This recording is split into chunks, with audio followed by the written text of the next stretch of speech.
صحیح بخاری حدیث نمبر 241۔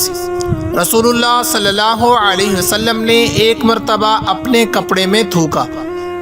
ابو عبداللہ امام بخاری رحمہ اللہ نے فرمایا کہ سعید بن ابی مریم نے اس حدیث کو طوالت کے ساتھ بیان کیا۔ انہوں نے کہا کہ ہم کو خبر دی یحییٰ بن ایوب نے، کہا مجھ سے حمید نے بیان کیا، کہا میں نے انس سے سنا، وہ نبی کریم صلی اللہ علیہ وسلم سے روایت کرتے ہیں۔ صحیح بخاری حدیث نمبر 242۔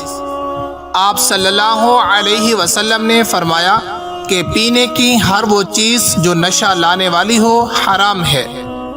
صحیح بخاری حدیث نمبر 243۔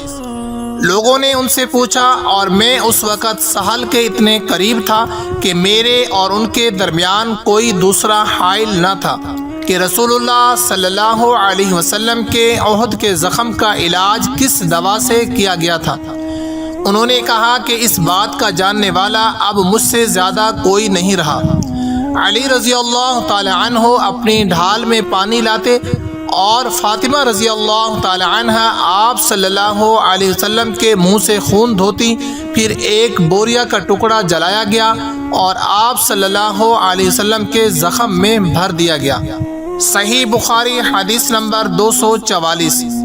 میں ایک مرتبہ رسول اللہ صلی اللہ علیہ وسلم کی خدمت میں حاضر ہوا تو میں نے آپ صلی اللہ علیہ وسلم کو اپنے ہاتھ سے مسواک کرتے ہوئے پایا اور آپ صلی اللہ علیہ وسلم کے منہ سے آ کی آواز نکل رہی تھی اور مسواک آپ صلی اللہ علیہ وسلم کے منہ میں تھی، جس طرح آپ صلی اللہ علیہ وسلم کہہ کر رہے ہوں۔ صحیح بخاری حدیث نمبر 245۔ رسول اللہ صلی اللہ علیہ وسلم جب رات کو اٹھتے تو اپنے منہ کو مسواک سے صاف کرتے۔